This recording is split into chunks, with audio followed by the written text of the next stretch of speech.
कोल्हापूरच्या करवीर निवासिनी श्री अंबाबाई मंदिराच्या वैभवामध्ये आणखी एक मानाचा अध्याय जोडला गेलाय। अधिक महिन्याच्या पवित्र पर्व काळात मंदिराच्या शिखरावर सुमारे 1.5 किलो सोन्याचा नवीन कळस बसवण्यात आलाय। या कळसाची किंमत अंदाजे 2.5 कोटी रुपये आहे। गोव्यातील एका भाविकाने हा सोन्याचा कळस देवस्थानला अर्पण केलाय।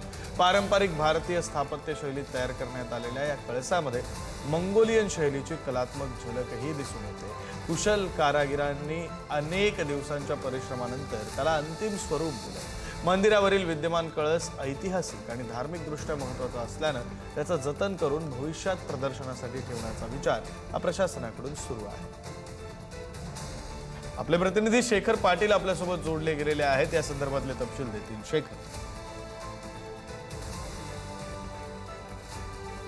विक्रांत, बरोबर आहे, रात्रीपासून हे काम जे आहे ते सुरू होतं। एकूण 5 टप्प्यांमध्ये हे कळसाचं काम पूर्ण करण्यात येणार होतं। एकूण 5 टप्पे या कळसाला आहेत आणि त्यातील शेवटचाच टप्पा अगदी काही मिनिटांपूर्वी आता हा बसवण्यात आलेला आहे आणि त्याची थेट दृश्य मी आपल्या पुढारीच्या प्रेक्षकांना दाखवतोय।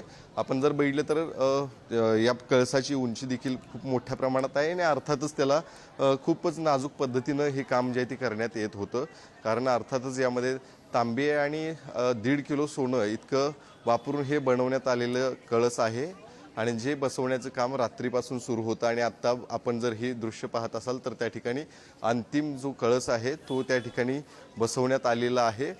पश्चिम महाराष्ट्र देवस्थान समितीकडून रात्रभर हे काम सुरू होतं। खरं तर एका गोव्यातील भाविकानं हा 2.5 कोटी रुपये इतक्या किमतीचा असलेला हा कळस दान रूपात त्या ठिकाणी आई अंबाबाई चरणी अर्पण केलेला आहे आणि तोच कळस गेले काही दिवसांपासून बनवण्याचं काम देखील सुरू होतं।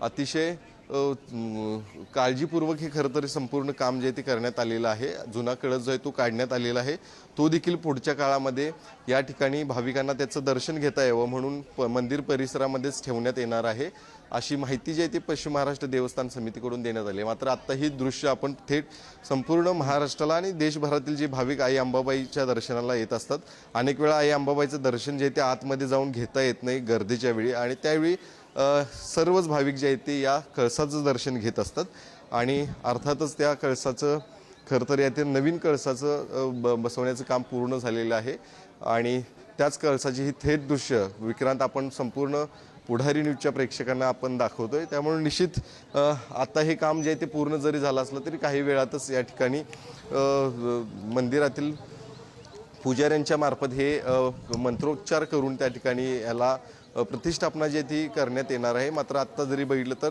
पश्चिम महाराष्ट्र देवस्थान समितीचे सर्वच पदाधिकारी जे आहेत ते या ठिकाणी उपस्थित आहेत आणि त्यांच्या माध्यमातूनच हे कळसाचं बसवण्याचं काम जे आहे ते पूर्ण झालेलं आहे।